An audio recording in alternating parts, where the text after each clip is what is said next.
Thank you very much. My presentation is on the legal issues relating to the waiver. So that'll be the topic of my presentation.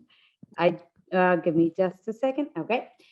Hold on. Let me just make sure. Okay. Once again, thank you very much for the invitation, and thank you very much for giving this opportunity. It's indeed an honor. The topic that I will be talking about is the legal issues relating to COVID and post-COVID situations. As most of us know, COVID has been very disruptive. But the biggest change or the biggest disruption from COVID is the fact that before COVID, in a lot of ways, trade dictated public health. Any effort to protect public health was considered a barrier to trade. But COVID was a leveler. In a lot of ways, COVID has highlighted one important bottom line to trade, and that is that public health dictates trade. There will be no trade unless public health resumes, right? So this whole idea of a globe that is, that's being fueled by trade has come and will come to an even bigger screeching halt unless we tackle the public health aspects of it. So in October of 2020, when India and South Africa proposed a waiver from certain provisions of the TRIPS agreement, it is in cognizance of the fact that trade should resume, and for trade should resume, right, it is important to sustain or put public health back in a more sort of sustainable framework. Thus, the purpose of the waiver was to enable prevention, containment, and treatment of COVID-19. The reason for the waiver was to meet a growing supply-demand gap for COVID-19 products, and I think Professor Schaefer will talk about it. The objective was to scale up global production. I think Mr. Dimitri will talk about that in a few minutes. The duration, of course, was temporary, something that we tend to forget, that the duration is temporary. It's only until the pandemic ends. What was sought to be waived was sections 1, 4, 5, and 7 of part 2 of the TRIPS agreement. These were all different intellectual property provisions. And what I will focus about is this, right? What was sought to be waived and what was the legal basis of that waiver and why the waiver is much more important, the substance of it, especially when compared to compulsory licenses. Before we get to the meat of all of this, I want us to understand that the request for a waiver certainly has a legal basis. I'm pretty sure all of us here are aware of it, so I'm not going to spend too much time, except to say that Article 9.3 of the agreement establishing the World Trade Organization essentially states that member countries can seek a waiver, right, of certain provisions of the WTO agreement, right? The decision by consensus rule requires that such requests be submitted to the ministerial conference, and then they have up to 90 days. And a 3/4 majority is the minimum requirement. A full consensus, of course, will be much better. The TRIPS agreement has its own special waiver provisions, and that under Part 3, the Article 63 requires that it be submitted to the TRIPS Council with an outline of the exceptional circumstances warranting it, and that would be reviewed annually by the ministerial conference. So this is only to say that there are enough checks and balances, and this falls within the legal basis. And if for those of us wondering, well, has this been done before? Yes, it's been done before. The Doha Declaration itself operated as a waiver until it was ratified by 2/3 of the members. So there is an established precedent to establish the waiver. Now let's go to the meat, which is why do we need the waiver and what are the benefits of the waiver? At the very minimum, the waiver minimizes the cumbersome nature of establishing a national compulsory licensing regime. The other option to waiver is the existing exceptions under the TRIPS agreement under Article 30, which allows it, and then Article 31. Compulsory license is the biggest exception under the TRIPS agreement. Now, under that, each country has to legislate a compulsory licensing statute. Every single member of the WTO will have to legislate. I mean, can you imagine that in the United States? We fought about it even when we had the anthrax crisis, right? So just to give you an example of one, one leadership country, right? So for each country to establish that, the time, the effort would make it inefficient. Even during COVID, we cannot forget that even during COVID, big pharmaceutical companies lobbied against the use of compulsory licensing for COVID treatment. At the initial stages of COVID, Gilead sued the Russian government for issuing a compulsory license on remdesivir. Russian Supreme Court, of course, ruled against Gilead.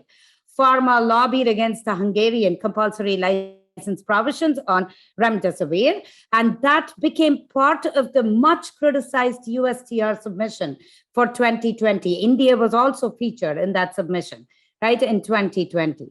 So it is important to understand, and I want to go back, one of the major objectives is to scale up global production of the vaccines. I want to highlight this, right? One of the major objectives is to scale up global production.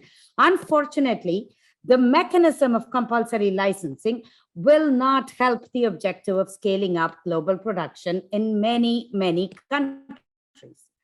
I do want us to look back just a little bit, right? Historically, both the United States, and I want to highlight the United States more and EU a little bit less here, right, has been unrelenting in its attack on even compulsory licenses that have been fair and that have been issued in parts of the globe. The United States have refused to give an inch away because Big Pharma makes its submissions to the USTR. We have been following that every year. US has been unrelenting on its attack. India's compulsory license over Nexavir. Colombia was trying to compulsory license Gleevec, and the United States wanted to stop the funding for PAC Colombia at that time. Compulsory licensing during the AIDS crisis in Thailand. These are all great examples of how the US has been unrelenting, including EU more sometimes, right, in its attack.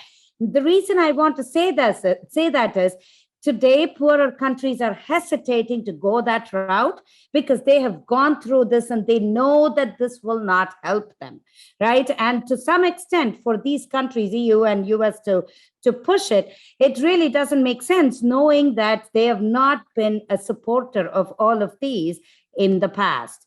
USTR Special 301, and to a much smaller extent, but definitely to an extent, EU's commissioners for the counterfeit and piracy watch list have targeted countries using compulsory licensing. I already said it, so I'm not going to go back into it. But suffice to note that from 2009 until 2018, only middle-income countries have been cited for compulsory licensing.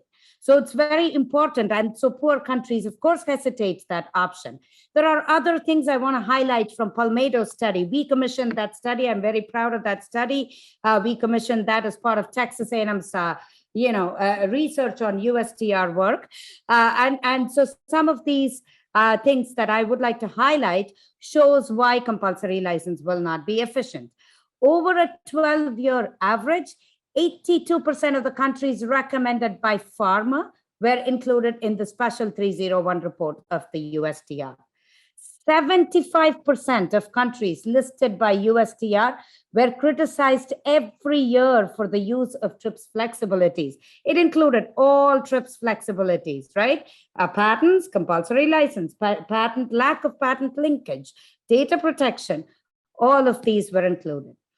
Citations for compulsory licensing have increased over the years. For example, in 2019, 37.5% of the countries that the US singled out.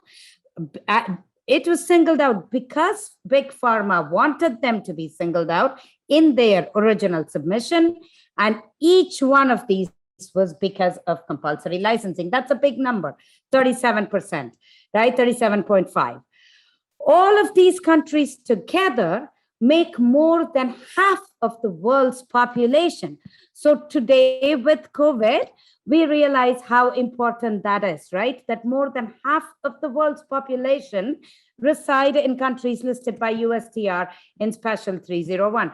So the cumbersome nature, the past failure of compulsory licensing, all makes it an inefficient choice. I am aware that EU made a submission for compulsory licensing to be considered, but it's an inefficient choice given the need for tackling it quickly, right? Especially with the Mu variant, etc., the Delta, and now the Mu variant, it is important. The second benefit of the waiver is it deals with Article 31B's issues much better than the existing requirement. So the issues from Article 31B's will not be that difficult because we will suspend all intellectual property rights. Even if a compulsory licensing statute is legislated, right? Under the compulsory licensing statute, vaccines will have to be exported using the WTO process. There have been issues in the past with third world countries. India's export of losartan to Africa, which was held in Netherlands for over 39 days. And then some of it was deported back. And of course, some of it went to Africa. But it caused the EU to pass a regulation, the EU regulation that allows export of medication. The point that I'm trying to make is if there is a delay, that delay is bound to be very, very high. Having an IP waiver that will freeze all of this will make these transits and distribution much, much easier. So clearing up export licensing otherwise in individual nations will take time and training. So it is much better to have the option of producing the vaccines locally. Africa has just received a $2 billion fund from WHO for local production. Countries like Bangladesh are ready to produce. These countries will now go up the chain in WTO. That's one of the major objectives of the WTO agreement, Article 7 and Article 8. And the waiver option will facilitate that much, much faster. So again, I want to say waiver is much better when you consider compulsory licensing along with how Article 31Bs will work in this situation. The third important highlight I want to say is that the waiver will include all intellectual property rights, unlike a compulsory license, which tends to only tackle patents, right? So existing exceptions do not include all of the IPs and tends to focus on patents. I want to highlight that patent is the primary barrier. Nevertheless, copyrights, trade secrets, industrial designs, these continue to be barriers for local manufacturing, for robust distribution of the vaccine, of treatment to COVID, etc. So the waiver is much broader and to that extent, much better. So the waiver has the benefit of enabling local production, which is one of the objectives. With the waiver, other solutions such as differential pricing and price control in local markets becomes easier to implement, easier to work, and therefore it has that extra benefit. Now, when we say the waiver, I said the waiver covers a broad spectrum of things: patents, copyrights, undisclosed information, and industrial design. I want to go over each one of these quickly so we get a sense of where we are, right? In waiving patent rights, countries can enable local production, get the technology, and get related and relevant technology like trade secrets and copyright as well, right? Because of the waiver, not because of compulsory licensing, because compulsory licensing will only waive patent rights. Increase competition by local producers locally in every country, and can enable other solutions like price control and differential pricing where required, right? By differential pricing, in countries like India, maybe in private hospitals, people have to pay, a small sum to get the vaccine. Countries like US, it should be the same. Whereas poorer people should be paying zero, right? Right now, that's not how it works. Countries like US, it's free. In countries like India, it's 850 to 1,000 rupees. That's about $20. I want to say 18 to $20. And then in countries like Africa, it's just not available. I mean, that unless the globe is able to come together, as all of us know, we're not able to tackle the crisis, right? The pandemic. While patents remain a primary barrier, negotiating compulsory license, and I want to highlight this, would be cumbersome if we go that route because of the existing high prices of drugs.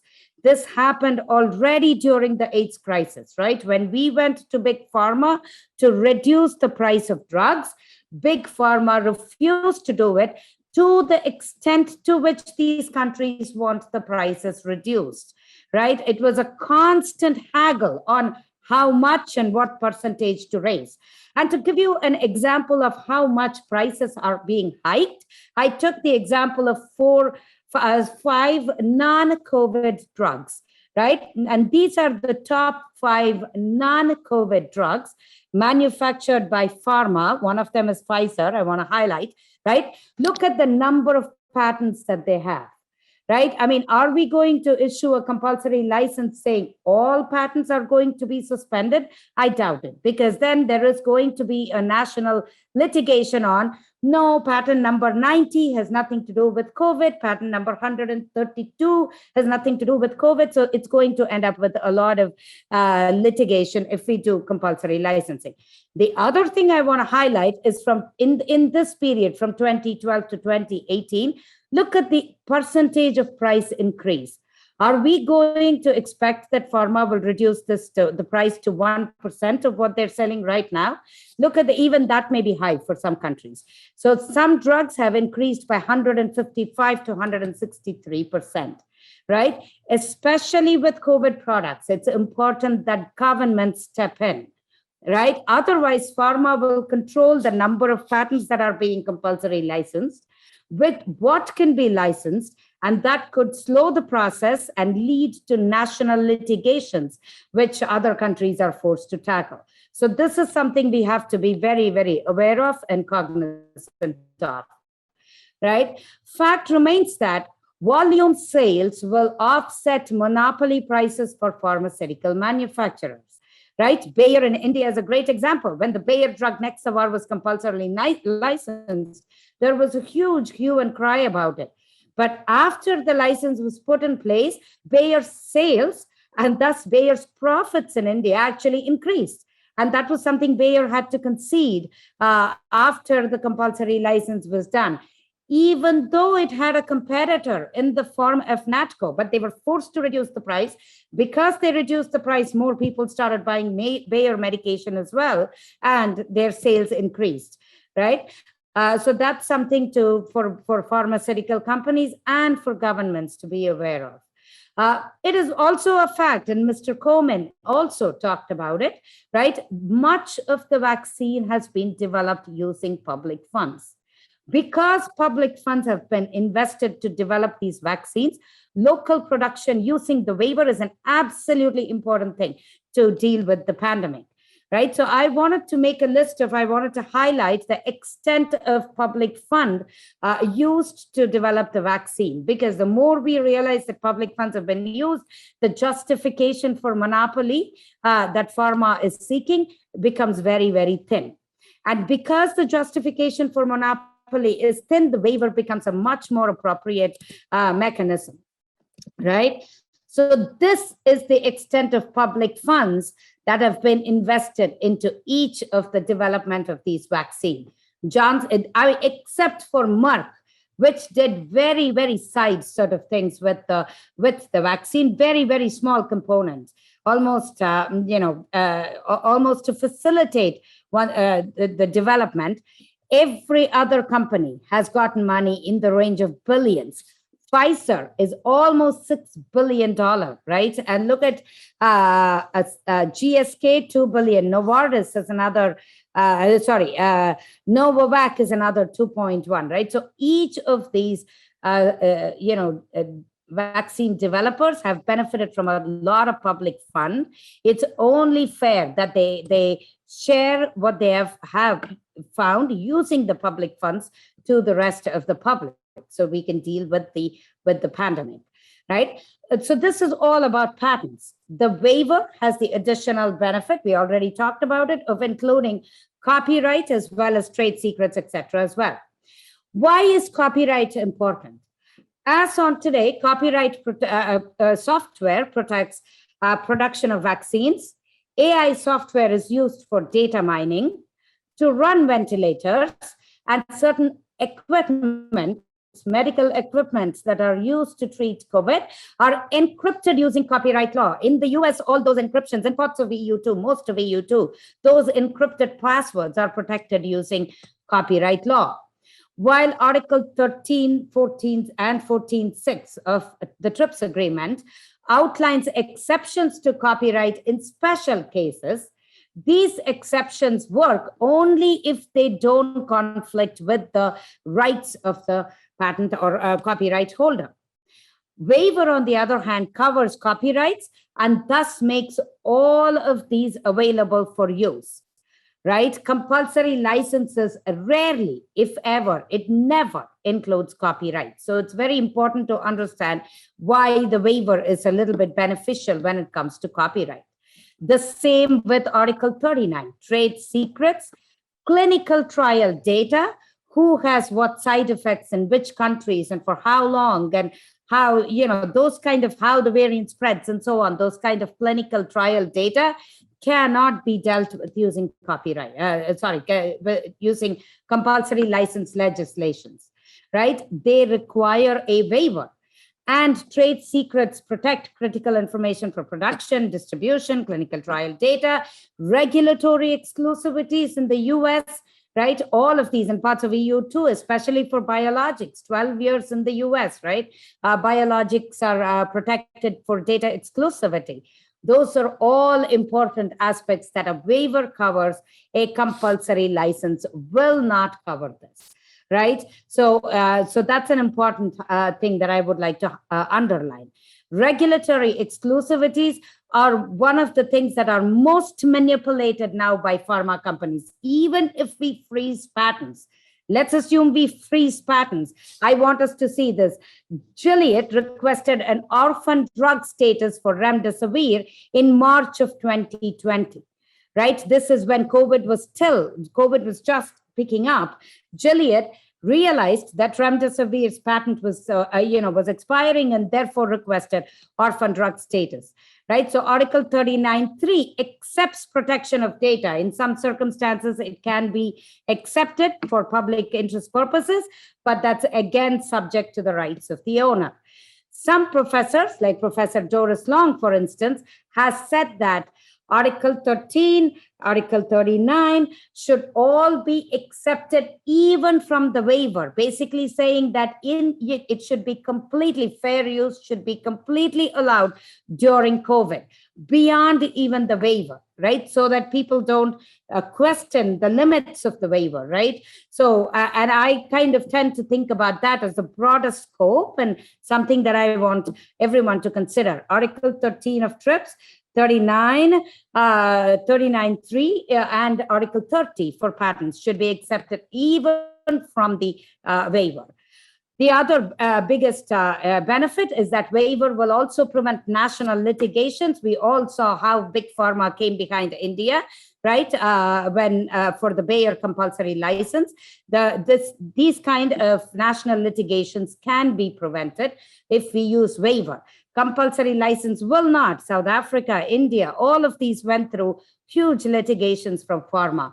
Same with WTO's dispute engagement process, right? It will prevent big pharma from trying to use countries like the US to seek consultation in the WTO. It can also prevent unnecessary administrative indulgence like the USTR or the EU Commission if we use the waiver as opposed to compulsory license, because the limits of compulsory license can always be questioned in a way that a waiver cannot be, right? So I'm going to take just another 1 minute and then wind up. The bottom line is that intellectual property is and has been something that Mr. Komen also said, a primary barrier to access to medication. Global access is imminent for the survival of the trade regime, right? And much of the reluctance today for the globe to embrace the existing exceptions is because of the inhuman stance by pharma, right, during epidemics. We cannot continue that during a pandemic. We have to be aware of that. The WTO, as naive as it seems to be, its future role as the governor of global trade is dependent on how it gives primacy to public health. Trade ultimately is to help humans improve, right? And so WTO seems to be disconnected with this reality. WTO needs to work with WHO, not just now, but even in the future. And that's a dial back that WTO needs to have, and the waiver will hopefully help it dial back. Other considerations, people have talked about the pandemic treaty. I think the need is for a public health treaty, something that's much broader. The goal should be beyond IP waiver, right? The goal should be to enable access to medications, not just COVID drugs, right? And to keep healthcare, because healthcare, more sort of, the public health should be available, accessible in different parts of the world. But the important thing I do want to highlight is the third point, which is that both EU and USTR, EU Commission and USTR, should stand down on all countries in their efforts to protect public health by creating local manufacturing, by enabling distribution, vaccine production, vaccine distribution, etc., and should take a more sort of more pragmatic approach. Left to myself, I would think this should not be just limited to COVID, but still, that's something that we should be aware of. I'm an IP professor. I want to highlight, we always talk about intellectual property as the greatest happiness of the greatest numbers. Today, public health and intellectual property has become the greatest happiness of the smallest number. It's very unfortunate, but very, very true. It's also a fact that, like what Mr. Komen said, when one part of the globe is affected, all of the globe is affected. Hence, we have to promote solutions that are quick, efficient, and reaches across the globe. For countries to protect pharma or to protect compulsory license, we have to ask the question of, do we support unrealistic pharma requests or enable realistic global equity, which will actually help the trade regime by fulfilling Article 7 and Article 8 promises of social and equity and public health and economic equity, right? That's a question that we should consider as we look at the difference, or as we consider waiver versus compulsory licensing.